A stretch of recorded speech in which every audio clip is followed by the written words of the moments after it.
Assalamu alaikum, dear students. We are here for the discussion of test number 10, ninth chemistry.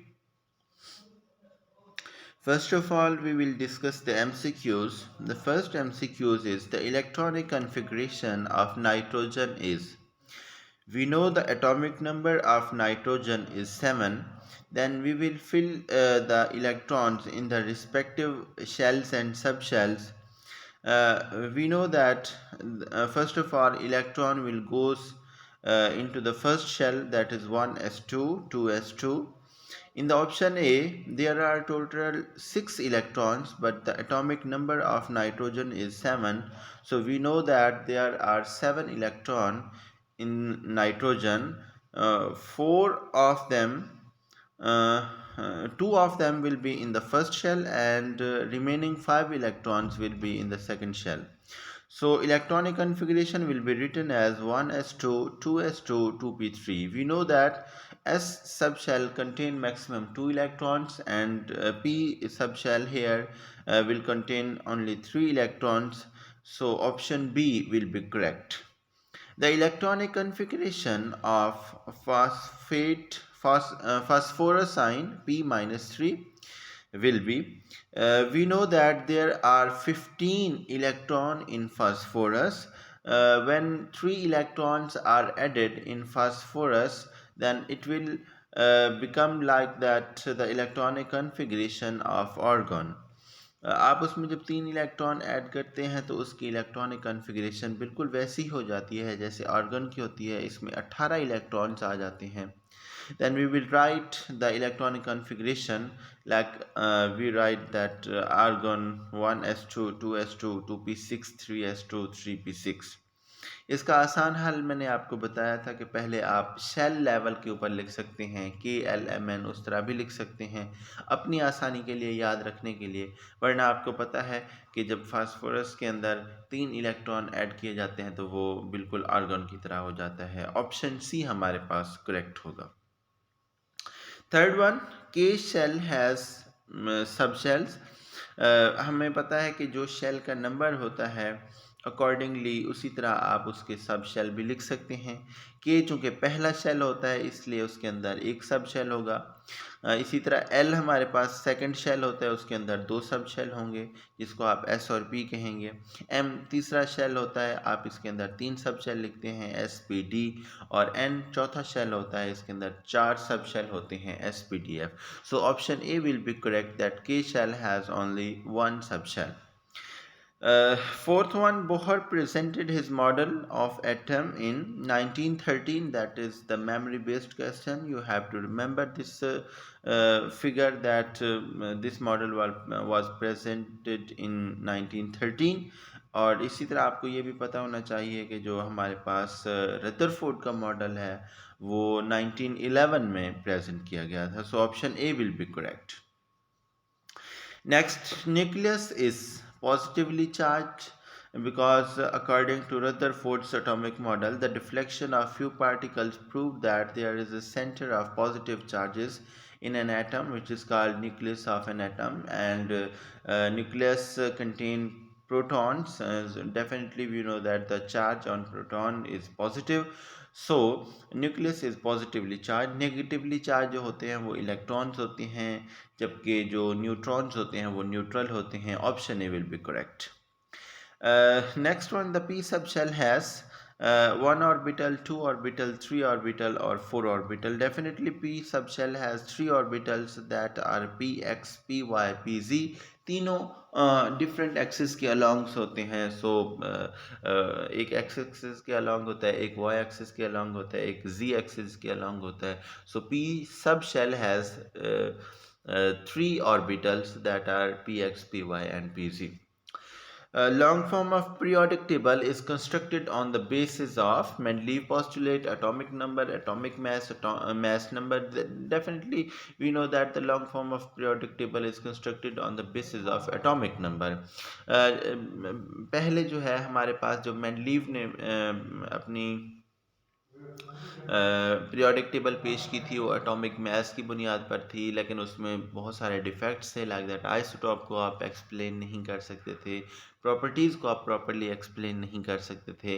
Then in 1913 Moseley discovered a new property of the elements like atomic number, and he observed that the properties of the elements are the periodic function of their atomic number. जैसे जैसे atomic number change होता है वैसे वैसे elements की properties भी change होती हैं.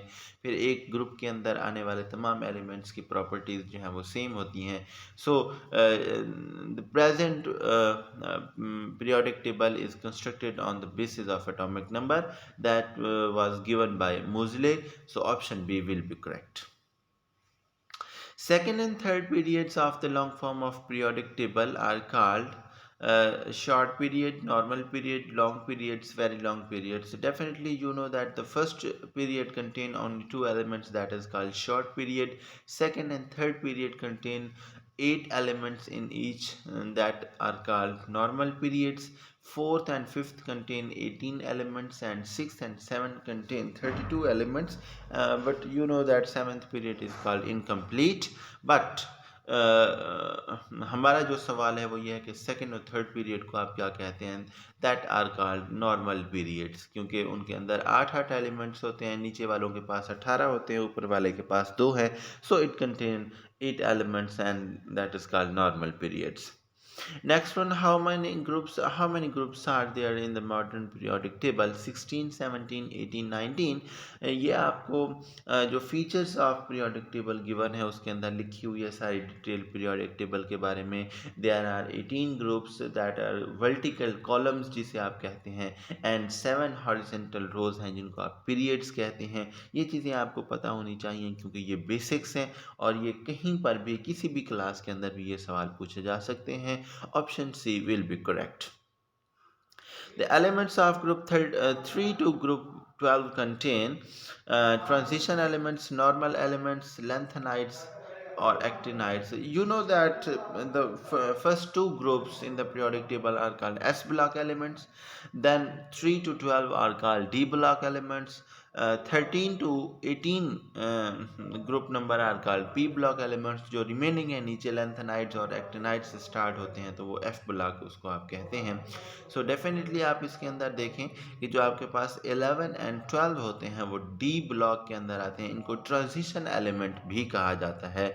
सो option C will be correct.